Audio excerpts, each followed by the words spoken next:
That's UKPB common as well. They've always been some of the best in the country.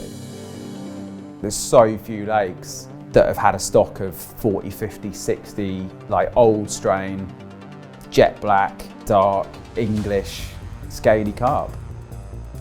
He was like, you'll love Stoneacres, mate. It's like Europe, but for big English fish. Yes, brother. We saw an absolute giant that evening as well. It must have been one of the big ones, like 45 plus, just on dark, just wallowed out, big lazy show, massive set of rings. It's come under the boat. I remember seeing it straight away and thinking, shit, like that's a big fish. It's a mega one, isn't it? Beautiful creature.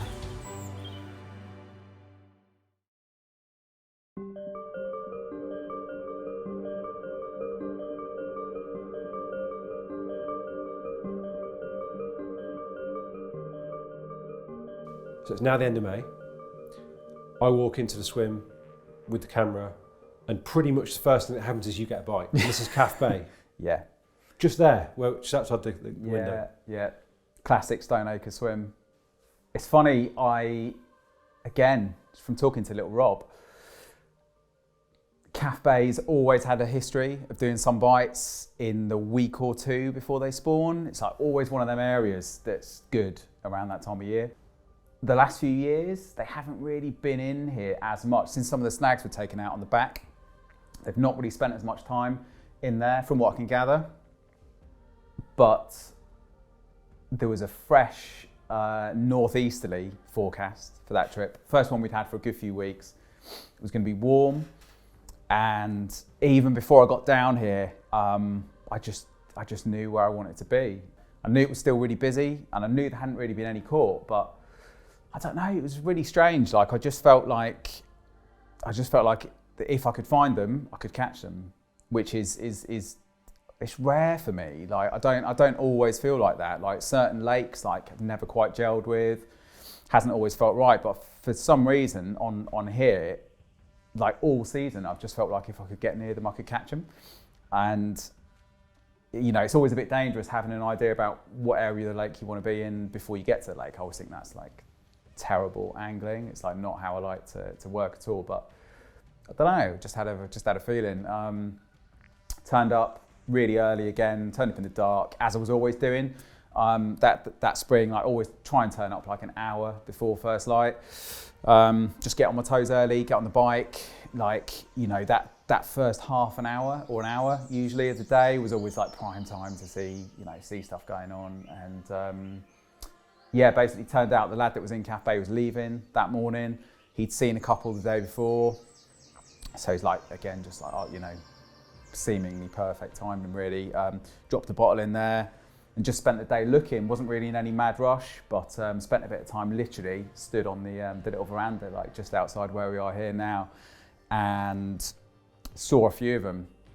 Saw Kevs, like literally right under my feet as well. Like 50-pound linear, tap clear water, literally, you know, 12 foot in front of me.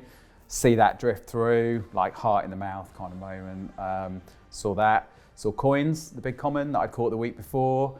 Obviously that one probably certainly wasn't going to be up for a capture, but that was there as well. Saw two 30-pound commons, and I saw another really long mirror, which in hindsight I think must have been the boss. So I'd seen 5 in and around the bay that day, and kind of ummed and ahed for ages about how to fish for them. There's a couple of little dinner plate clear spots in actually like right in the bottom of the bay. And I was a little bit unsure about what to do. I was thinking about washing lining one over possibly. There was all sorts of stuff going through my head, and I watched them for ages. But to be honest, they looked a bit edgy, like in the bay, in the real shallow water. Got a little bit of footage on my phone actually of them coming in and just exiting like pretty quick. Didn't really look like they were catchable in there to me. So seemed like a much better idea to fish for them sort of in the entrance to the bay and sort of in the open water sort of nearby. So yeah, got my rod sorted, fairly drama free that evening. Had a crazy amount of liners that night. Turns out the tench had spawned like all in front and down, and actually all the lads around the lake, or certainly around this bottom end anyway, they'd all had the same, like loads of liners all night. I remember standing by my rods at one point and thinking, is it the carp spawning? I was like almost like thinking, you know, perhaps I should be winding in. But I remember I wasn't fishing far out, and I remember thinking, if it was the carp spawning, I'd definitely be hearing or seeing something. So I left them in the end. And yeah, it turns out it was just a tench spawning. And I got up the tree the following day, and you could just see like big balls of tench just like marauding up and down close in. And yeah, that morning, literally, you've turned up. I think I remember telling you how good it looked and how a bite was on the cards. And literally, it's gone, hasn't it? Like from memory, it was a pretty undramatic fight, really. I think it's always, having seen what I'd seen, you know, having seen Kev's, another really big one, like it's always in the back of your mind. Didn't really feel like a 50-pound mirror, to be honest. And yeah, it turned out to be a common, just shy of £30. Unbelievably a repeat from the one that I caught back in March. So like, turns out I'd actually caught the same one back to back. But you know, it's one of them, isn't it? You can't pick him when you're fishing out in the lake. So still amazing to catch one. You know, great to have got a bite off a new spot, different swim, different situation. You know, I knew that there were some good ones around. I knew I was in the right spot as well. So, you know, so to get a bite, to let me know that everything was fishing, and you know, there was bites possible off the spots I was fishing, you know, was sort of exactly what I needed to know, really. So yeah, we got a few shots, a little bit of film, and yeah, got the rod back in. I remember it was incredible, that trip. It was like that perfect point in spring when like everything was just alive. There was like big shows every morning. Obviously the carp were active, all the damsels. I remember that trip, it was just unreal, just like big, like vast sheets of blue. I've never seen anything like it. Just all the you know, the life in the lake and that as well. You know, you're boating out and there's little nymphs and stuff everywhere. Like everything just seemed alive. It was yeah, it was an amazing trip. Like incredible atmosphere. I remember sort of putting my rod back out and thinking that there was a really good chance that I'd get another bite. Talk me through what you were doing in terms of the detail at this point.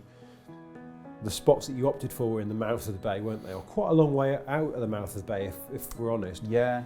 And you were using, because I only looked at the footage last night, the little Jack Russells from Dan, yep, and a load of salt. Yeah, that was it. And the old Gamma rig was going, yep, out as well. Talk me through what you were doing at the fine end of things. Yeah, I mean, do you know what, that spot, it was funny actually, like when I put my rods out that first evening, because Jake hadn't left until like late morning, sort of, I remember I was getting sorted like fairly late in the afternoon. Always takes a long time to get rods out on here. Like if you're putting 4 rods out, it might take you like an hour, maybe, perhaps more, to do each rod. You know, once you've found a spot, got everything sweet.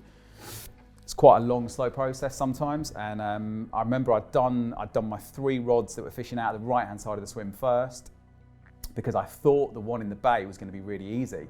I'd seen from this bank, I'd seen some little glowing spots and stuff, and it looked like it was going to be a really simple one, you know, 15, 20 yard row, like plop, handful of bait, back. I remember getting out there that evening, the sort of light was already starting to drop a little bit, and a couple of them glowing spots. I remember the first one, I remember thinking that looks prime, and dropped a little pinch of tiger onto it. Tiger's gone down, and what looked like nice, like bright sort of yellow has kind of like all parted and puffed up. Tiger's gone down and it's just kind of covered it back over. God knows what it is, like some strange sort of yellow, I don't even know what it is. Like gelatinous yeah, wings. Like I can't really describe it, like really odd, like never seen it before. So I was like, don't fancy that.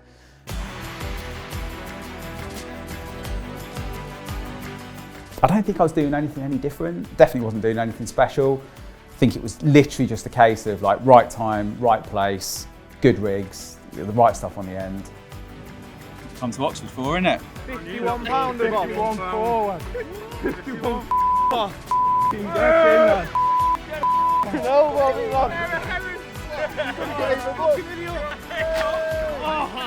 If my trips over that period had been the week before and the week after, absolutely no doubt I'd have caught nothing. But you know, as it turned out, I caught 6 in those 2 trips, and I think it's so apparent sometimes how fine that line is in big carp fishing. Same, Robbie. Yeah, go on, boy, the boss. Go on, boy.